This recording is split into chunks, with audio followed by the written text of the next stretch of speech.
Namaste, everyone. Hey, guys. Back again with Led Kaya, big homie Shiva. And today we're going to talk about the shining darkness or the shining blackness, or as in Hinduism is known as the Brahman experience, or obtaining moksha, or ascendance, or attaining luminosity, as talked about in this Book of the Dead. All right, so the shining blackness, the shining inky darkness. This is going to be a big subject, so this might be two-parters, it might be one. We'll just find out here soon, because this is something that is important that Shiva is like, this has to be known. All right, so I'll use some key references and people that's had the same experience as I had. So anybody that's had a near-death experience that might have had an encounter with God, or that has attained luminosity through extreme physical, mental meditation throughout time.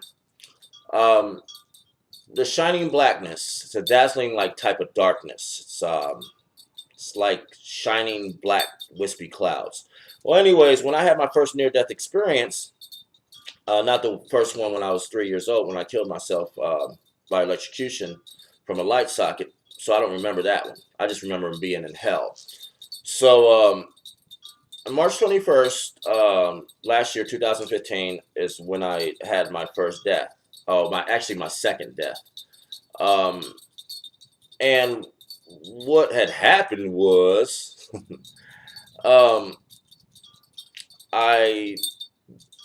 I was gone. I was in nothing but total darkness. I saw this energy of white swirling light come out of my body, or what I thought was my body, but I was just awareness. So it just kind of came from the center of me, and it just started spinning. So the swirling white light started spinning, and it was like, it just kept spinning and spinning, but it was weird how it was spinning. It was like a propeller, like on a boat, but with like tendrils. So it had, well, I don't want to call it because it was Shiva. Shiva came out of me and pretty much guided me out of the bardo, out of this black hole, to the core of everything. So, I mean, it started off as a shining white spinning light. Beautiful. I mean, absolutely freaking beautiful.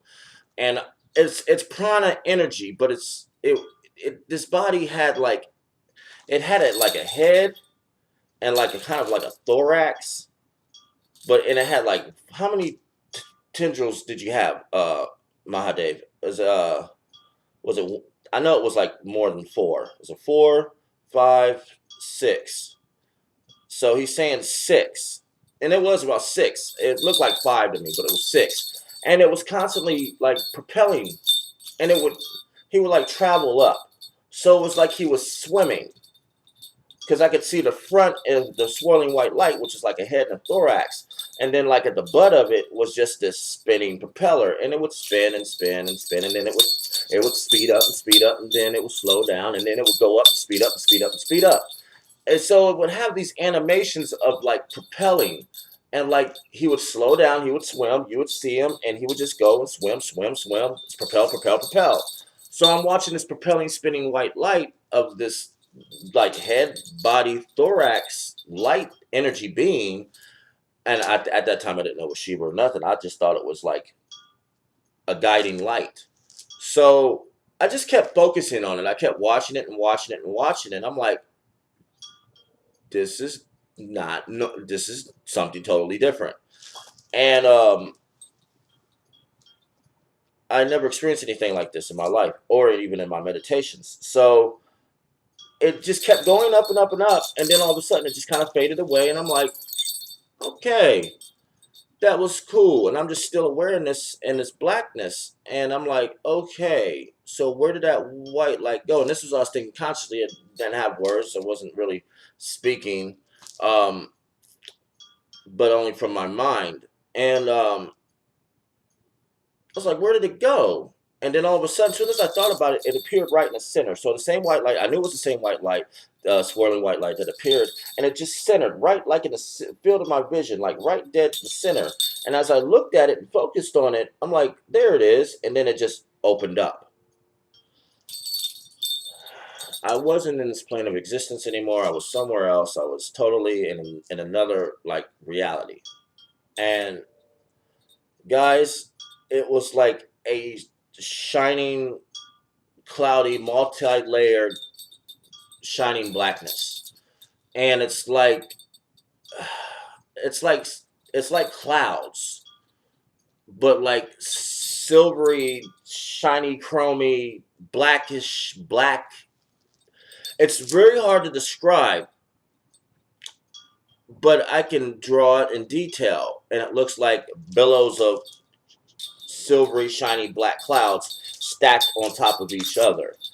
And it was everywhere, in front of you and then miles away from you. At the same time, you're right there. So I'm looking at this shiny blackness, and when I was in it, in this core uh, space, all I felt was just nothing but comfort. I just felt at ease. I felt at home. I felt this is where I belonged. I felt like this is where I've always was from. I don't know why, but here's what the real big question. Because of this physical mental death that I had, I was still physically grounded. So I was still breathing. That's what this whole thing is weird. I was still conscious in verbal communication, but from what Shiva explains to me is that I had a mind death.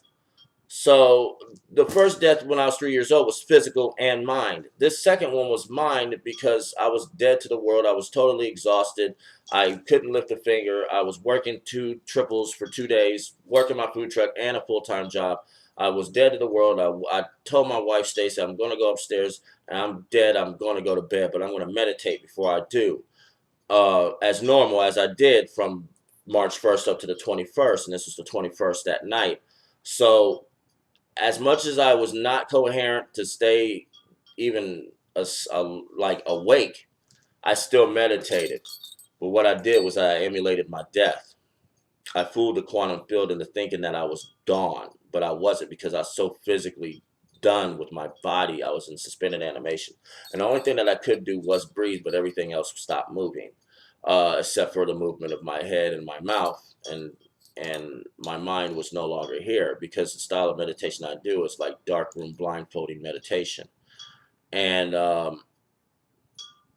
so I wasn't looking at a blindfold when I was in this shining darkness. My eyes was totally open. All right, guys? Seeing is believing, right?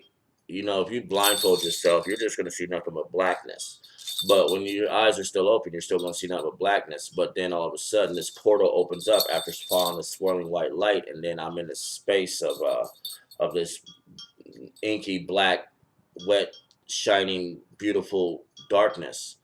And it's like it was nothing but comfort and love there. I mean, absolute love, like love that I've been wanting from my grandmother and my mom, and all life just hugging me all at once. It was nothing but that love that we all been yearning for, that we've been missing all our lives, that we fight for every fucking day, from our spouse or from our kids or from just feeding off of love. And that's what this energy was. And it was just nothing but loving energy. Right? So this whole duration lasted for about 3 minutes. And it all had processes when I got there because I heard distinct voice, female voice, telling me certain specific like rules. Like this isn't, I heard this voice that this isn't going to last long. So I'm like, okay, well, I'm in front of this shining darkness. So let me go ahead and get my point across. But the first thing that I noticed when I was there, when I took my first breath, now this is the weird thing. When I was in this space, in this shining blackness, I took my first breath from this place and there. So I took a breath, and I couldn't stop talking about this for months. After this experience, I couldn't stop talking about it. I was breathing something else. I wasn't breathing like the air that was here. I was breathing something that was totally clean, totally natural, and it was like cold, and it was refreshing. It was like somebody poured a purified heaven's water in my lungs, and I was breathing that. Totally opposite of the air that I was breathing here. It was like being, like how we are now, is like being in a dense rainforest, muggy, sticky, humid, and we breathe that shit in. And then all of a sudden, we like teleport instantly to the Arctics, and then we breathe that breath in, and it's cold and crisp, and it's beautiful. That's the same analogy of this place that I was in at when I was breathing there. It was like, what the fuck have I been breathing my whole life? What is this breath, this breathing that I'm breathing? That's nothing but just this pure, loving energy of cold, and it felt normal. Like I was. This is what I thought. Holy shit! I'm breathing for the first time in my life. And that's what I couldn't stop thinking for the first like 40 seconds I was in this shining blackness. Was like, I'm breathing for the first time in my life. WT fuck. You know what I'm saying? So as I explain this, I'm really passionate about how I explain it because it happened. It's just like going to Kings Island or Disneyland, and you talk about the experience of Disneyland to your family members, like, oh, Disneyland, I saw Mickey Mouse and Winnie the Pooh and Tigger and friends. Nah, Disney. So anyways, you can't help but to talk about the experience. Like I went to the Bahamas just recently. I can tell you everything about the Bahamas because I've never been there before in this physical state, in this waking state, and I've never been there, and I can tell you all about it. Same with this experience. So anyways, so I'm in a shining darkness. It's about 1 minute in, I'm breathing real breath of life. So I'm like, okay, let me turn my head in my blindfold. So I turn my head. This is when it got weird. The shining darkness kind of faded away, and it started to tunnel. It started to tunnel. And it started to tesseract. So if you don't know what tesseracting is, I'm going to explain tesseracting. Tesseracting is like being in a barbershop with two polarizing mirrors, and the mirrors keep stretching infinitely. Well, that's what this tunnel was doing. It was all blackness in this tunnel, and you could see it stretching infinitely. And inside of the tunnel was like snake pattern designs, like from a snake, like how you look outside of a snake and it has like markings. Well, it had markings, specific markings inside of this tunnel. So it was like an inside-outside snake. And I'm not fucking joking. I wish I was. So, but I didn't know anything about Hinduism at all. So I didn't refer that to Narayana, but that's what it was. So I'm here to get this shit straight. And I'm going to explain about Narayana later on in videos and how Narayana works and affects how travel works for these guys through Narayana. So I was in this like kind of snake tunnel. It kept stretching. It kept infinitely going. And as I looked at it and the sound that it made, it was the sound. All right, guys. This, when it stretched infinitely, all it said was It wouldn't stop. And it would So I looked at it and it stretched infinitely. So then I would turn my head to the right, and I would turn my head straight, center, and I would see the shining blackness again. And then I would turn my head to the right, and then it would stretch infinitely, and it would all the way down infinitely, and it wouldn't stop. And that's all I heard. It's the only sound I heard. So this video is breaking up, so I'm going to try to wrap this up, probably make a two-parter of this because of memory. Using shitty equipment, guys, so forgive me. So I'm looking at this shining blackness, and I'm like, okay, I don't give a damn. I'm just going to start praying to it. I'm just going to start. I don't know where I'm at. I know this energy is profoundly, naturally good. So while I'm here, fuck it. I'm just going to start making, like, I guess requests. It was like, or in a prayer. So I asked for three things, for future.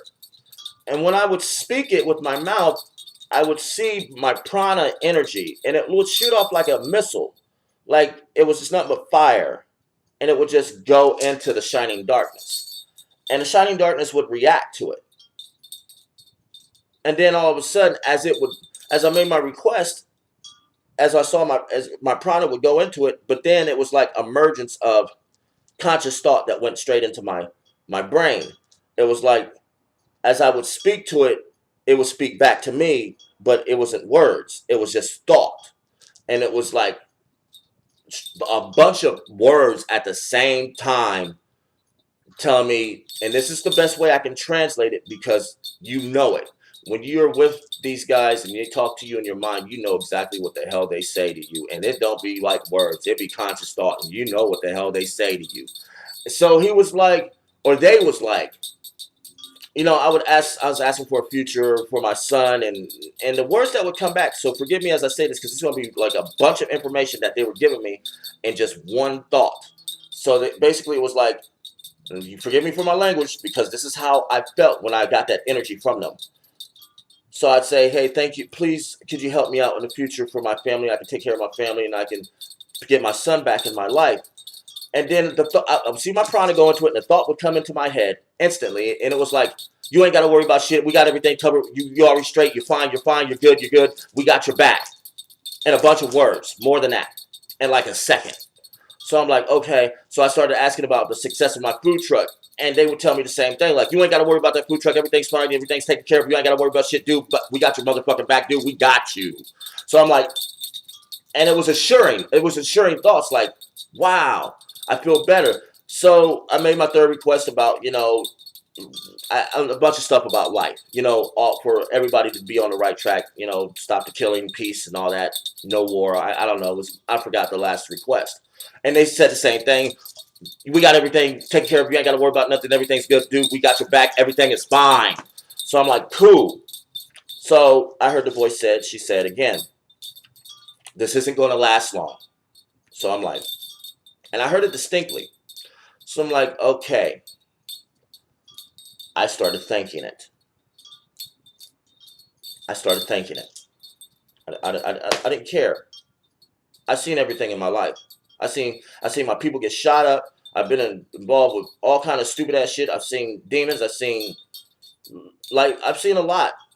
All right. I've seen a lot of horror movies. That's enough to destroy anybody's mind. So I've seen a lot. I've never seen anything like this in my waking state existence in this slate that I'm in. So she said this is not going to last long. So I started thanking it. So I was like, thank you for, pretty much if you thought you were in front of a supreme God, you would just start thanking it for living. So I started thanking it for life. I started thanking it for waking up. And I would see my prana go into it, and it would send back like a different type of signal message. Like, you don't have to thank us. We're thanking you. Thank you so much. Thank you. You don't have to thank us. Stop thanking us. They just kept saying, don't thank us. We thank you. Da da da da da. We love you. Da da da. We love you. We love you. Thank you. You don't have to thank us. We got your back. And then I just sat there after I made my third thanking, because I did everything in thirds subconsciously. It was weird. I did everything in threes. So after my third thanking, it was telling me the same thing. So I just sat there and looked at it, mesmerized. And then all of a sudden, the portal closed. And then I was looking at the back of my blindfold with my eyes open still. And then I took the blindfold off. And then I felt this energy pour down from the top of my head all the way down to the bottom of my feet. And I haven't felt this energy since this Baptist church I went to back in 1998, when I actually felt the Holy Spirit pass through me. And I didn't understand what was going on then, but I knew there was an all positive energy that was flowing through me that day, because I couldn't stop bawling tears. I couldn't stop cursing in church, saying, fuck, he's for real. This is fucking for real. This is really real. This divine energy, it was the same energy that I felt when I took off the blindfold and I got out of my bed. And let me tell you guys, it was nothing but the Holy Ghost Spirit. It was just radiating through me. And it was the same exact feeling that I felt in 1998 at this small Baptist church. And at that church since then, I've always talked about God's presence. I always talked about there is something divine. Even if I talk to an atheist or an agnostic, it's like, oh, God's not real. And I was straight up, man, like, dog, I'm about to blast you, homie. Not in the name of God, but in the name of your ignorance, because you're stupid for not believing that there's something higher out here watching and taking care of us. So again, I'm going to come back with part 2 about the shining blackness, the name of what these entities are. Guys, the shining blackness is a mergence of light and dark energy. All right? Light and dark energy is light energy is Adi Shakti. Guys, y'all got to know this. And that's not her name. Her name is Suvistvu. Her name's Suvistvu. She is the female light energy of the universe. Yahmugmi is the dark energy of all space, universe, and time. So it was a mergence of light and dark energy together as one in merriment. Guys, for all those that's seen The Shining Darkness, David Icke, you've seen it. Evan Alexander, you've seen it. A lot of other people that's had near-death experiences have seen this. You are looking at a mergence of light and dark energy. Yahmugmi, which is Yahweh or Allah or Jehovah. And then Suvistvu, which is Adi Shakti or the mother of all. All right? Everything in this place is built upon sex, a unification of sex, a male and female counterpart, a yin and yang, a female and male plug, Everything is based upon this understanding. Even in relationships and procreation or recreation. All right? So, Adi Shakti is light energy. She exists outside of Yahmugmi's body and mind. Yahmugmi is is basically all of the universes of all dimensional space and time. He's the body of what we're inside of. All right. So we talked about samsara. We're going to talk about Mara and where we're at. We're inside of Mara's consciousness, and Mars inside of Yahmugmi's consciousness. And everything in all life and all universal understanding outside of this Bardos that we're inside of Mara, in this subspace black hole that we're stuck inside of, dude, the universe is bigger than what science is showing us, because all these telescope pictures, all the shit that NASA shows us is nothing but Mars memories of the cosmos. We can't get out of this shit, dude. We couldn't. The only way we're going to be able to get out of this is fold space and time. And if we were to do that from what Shiva has explained, our physical matter would not be able to sustain higher dimensional space unless you're born from there. You have to be born into these dimensional spaces. So you just can't go into the fourth dimension, as he has explained before, and then think that you're going to walk around like gravity doesn't really exist. It's going to be a lot different on you, and it'll crush you because you're not born from that space. So anyways, it's not like the Superman rules when Kal-El came to the planet, but kind of like the Superman rules, but a lot much more extreme. So you just can't be a human being and go to the fifth dimensional space where Thoth is from and say, hey, Thoth, I'm Marquand Moorhead X guy that used to be, and it would just crush me. I would be just liquefied. We wouldn't be able to sustain. The only way we could be able to sustain is to be able to be there etherically. So anyways, it goes, Yahmugmi is the dark energy of the universe, and Adi Shakti, which is Suvistvu, is light energy. It's a mother and father. All right, it's a male and female. So as one, it's just energy, because they're both energy. They're not living nor dead. They're not even in between. They're just is. All right. So when you cut on a light and look at it and observe it, it's Adi Shakti. Electricity is a form of Adi Shakti. She is electricity. And without her, nothing would exist. And then Yahmugmi is the canvas of the universe. We're going to talk a lot about Yahmugmi.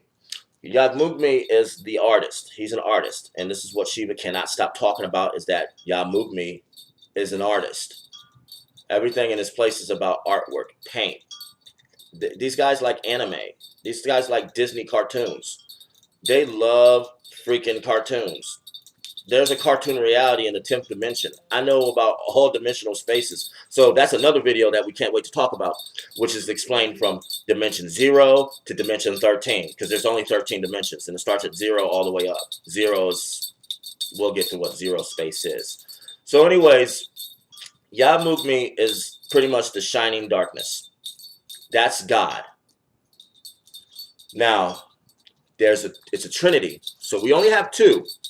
All right? Yahmugmi has two perspectives. It's the all-seeing eye, the dark energy of the canvas of all universe, space, and time, and then light energy of life, which is Adi Shakti. So we have, how's this explained? Mind, body, and spirit, pretty much what it is. All right, Yahmugmi speaks. It is the voice of God. Shiva is Vedkaya. He's the Metatron. He's the firstborn angel, firstborn physical being into the universe. Perfect in creation, but not perfect from what he says he's not. Trust me, I know this. He's not perfect. I don't care what y'all might think about the Metatron or Shiva. He's just like us. Dog, they just like us. They can make mistakes too. Trust me. Shiva has made mistakes, and it wasn't because of some, maybe you might guys thinking like, oh, you were talking to a demon. No, he's explained this specifically. It's all about accessing the records. He's all knowing because he's old as shit. But that's another story we're going to explain about Shiva's story from a different perspective that isn't Indian or Hinduism. So anyways, Yahmugmi there's a tri-perspective of God. All right? It's Adi Shakti, Yahmugmi, and the mind of Yahmugmi, which is the all-seeing eye. All right? The Egyptians has discovered Yahmugmi before. It's the eye of what they call the eye of Ra, the eye of horse. He's saying it's bullshit. The Egyptians discovered God, showed them how to do it through vibration and meditation and near-death sequencing and dark or divine sexual tantra. You can actually blast off this way, and the Masons know how to do it. Unfortunately, I got to teach you guys how to do it too. I'm not going to talk about how I'm going to do it with me and myself. That's between me and my consorts. So anyways, the all-seeing eye and they don't like to say his name, so I can say it because of what's going on with me. Yahmugmi is the all-seeing eye, as well as the voice and the body of the universe, space, and time, where Adi Shakti is it's like his woman, all right? Adi Shakti is like God's woman, all right? That's his woman. It's his female counterpart, like Shiva and Parvati. It's the counterpart. Without the two, none can exist. Get it? Without the two, nothing can exist. So if people think that you come from a petri dish or some kind of test tube shit or whatever, I don't know what y'all guys be thinking, because I used to think the same shit too. Without the two, nothing can exist. Nothing. That means a male and a female, not a male and they go adopt a child and call it the universe. It doesn't work that way. All right. So,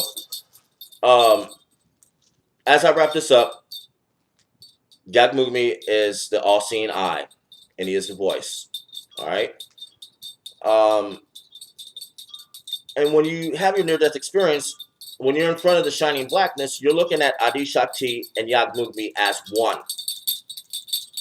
So,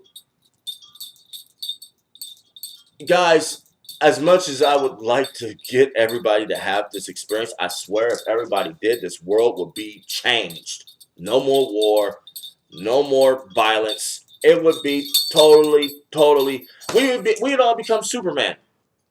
We'd repel samsara on a regular basis, and we would know what to do now. But there's this thing called money, and money's the root of all evil. It's an illusion, and it's theoretical. It's not even real, and it's a concept that we kill each other, play each other, fuck each other over for all the time. All right? Money is a big issue with all the Lasharkim, all the divine in heaven. They freaking, that's what all this shit's about, dude. Money. Money, money, money. It's the root of all evil, and Yahmugmi doesn't like it. Okay? In heaven, they barter. They craft things for each other. They make stuff for each other. They cook for each other. And they give each other items, and they trade off. That's it. They trade. It ain't money. They don't use money there. It's karmatic influence. All right? So, again, I'm going to show you, and Lashark, what Yahmugmi's name is, because I had to translate this. So if you can see this right here, that's the name of God in Lashark. Like, this is the name of Shiva in Lashark, how I translated it. So as you guys can see, this is Shiva's name in Lashark, and Yahmugmi's name is exactly this. So, you know, it took a while to figure all this out. You're going to see this everywhere dealing with us. So, guys, peace out. Keep the faith alive, dude. We only got 68 years to get this message out before the end of everything. So, peace be unto you. Shanti, Shanti, Shanti.